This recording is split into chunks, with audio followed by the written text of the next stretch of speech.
Bonjour à tous et bienvenue pour cette nouvelle vidéo où on va voir un setup gaming à moins de 200 €. Ça fait un bail que j'ai pas sorti ce genre de vidéo, j'espère que celle-ci va vous plaire. Si vous venez de débarquer sur la chaîne YouTube, n'hésitez pas à vous abonner pour ne pas rater les prochaines vidéos. Faire un setup gaming à moins de 200 €, c'est assez compliqué. On est obligé de faire des compromis, on peut pas avoir les meilleurs composants du monde et surtout, là vu qu'on a pas mal de composants, j'ai été obligé de faire des compromis sur le clavier et le casque puisque c'est deux composants qui sont pas vraiment essentiels. On va plus se focus sur un écran quand même de bonne qualité et une souris qui va vous permettre de jouer dans de bonnes conditions. On commence avec le premier élément de ce setup qui coûte 24 € sur Amazon. Je mettrai le lien dans la description ainsi que tous les autres produits. C'est un casque de la marque Subso. Cherchez un casque vraiment pas cher. C'est une marque que je connais parce que j'avais déjà acheté quelques produits pour la PlayStation 4 notamment. Et je me suis dit que je serais pas déçu avec ce casque-là. J'ai pas été déçu. C'est un casque de bonne qualité avec une très jolie finition.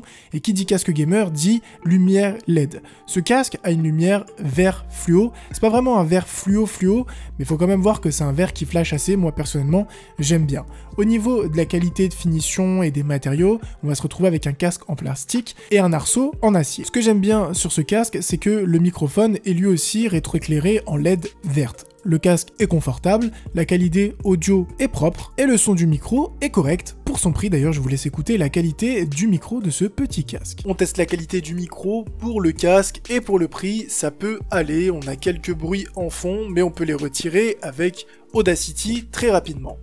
Ensuite, on aura besoin d'une souris. Alors, pour la souris, j'avais calculé un budget maximum de 30 €. Il y avait quelques choix qui se présentaient, notamment une souris de Chirocat, etc. J'ai regardé au niveau des caractéristiques, et c'est cette souris, la Logitech G203, qui a les meilleures caractéristiques pour cette tranche de prix. Alors, c'est une souris qui peut monter jusqu'à 6000 dpi, et vous avez un rétroéclairage tout autour de la souris pour encore jouer avec le côté LED et lumineux d'un setup gaming. Vous pouvez bien sûr mettre de la lumière verte pour aller avec le casque de couleur verte. Le seul petit bémol que je pourrais reprocher à cette souris, c'est peut-être un design trop simpliste, qu'elle ne va pas convenir aux très grandes mains et qu'elle est un peu légère à mon goût. J'aime bien avoir des souris un peu plus fat, un peu plus lourdes, pour vraiment sentir vraiment que je bouge une souris. Mais au-delà de ça, pour le prix, c'est un excellent choix. Pour le tapis de souris, je me suis pas cassé la tête, je suis allé chez SteelSeries, le QCK Mini, c'est un tapis qui est vraiment éprouvé, avec plus de 1317 notes clients, un petit tapis très propre, qui passe nickel sur le setup, on n'a pas besoin de plus. Après, si vous voulez avoir un plus grand tapis, à vous de voir. Pour le clavier, j'avais encore une fois un budget très restreint de 20 € maximum, alors ça a été compliqué de trouver un bon clavier et je suis parti chez Empire Gaming, donc une marque que je connais pas du tout et j'avais peur d'être un peu déçu sur ce produit puisque je l'avais jamais testé, je connais pas du tout cette marque.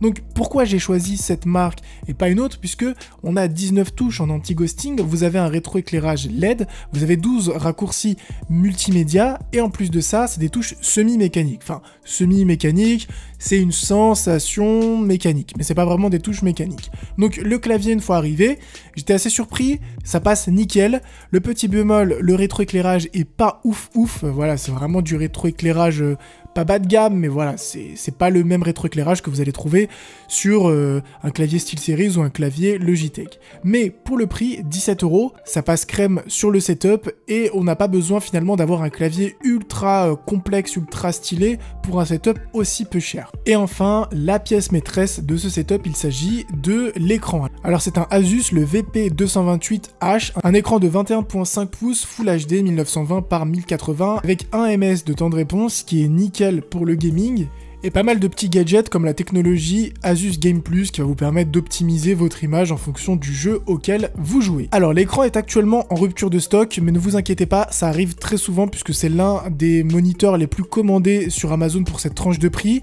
Je l'ai payé 119 €, là il est à 144 à l'heure où je fais la vidéo, mais c'est normal parce que c'est des vendeurs tiers qui le vendent, mais ne vous inquiétez pas, son prix à 119 € va revenir rapidement.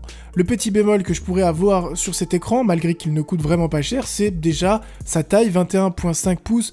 Moi je suis pas ultra fan des écrans de cette taille là, mais avec le budget qu'on avait, on pouvait pas du tout aller sur plus grand. Après ça reste quand même un moniteur de bonne qualité, on est là pour essayer d'avoir un bon setup à un prix vraiment réduit. Et le gros point positif aussi à ne pas négliger sur ce moniteur, c'est qu'il est HDMI. Alors certes, on n'a qu'une seule entrée HDMI, mais ça vous permet d'être vraiment en Full HD et pas de mettre des vieux câbles VGA. Voilà, j'espère vraiment que ce petit setup vous aura plu. Encore une fois, si vous n'êtes pas abonné, n'hésitez pas à vous abonner. Si la vidéo vous a plu, n'hésitez pas à laisser un like et même un petit commentaire en bas de la vidéo, ça fait toujours plaisir. Sur ce, n'hésitez pas à checker mes autres vidéos. Portez-vous bien, une prochaine vidéo. Ciao tout le monde.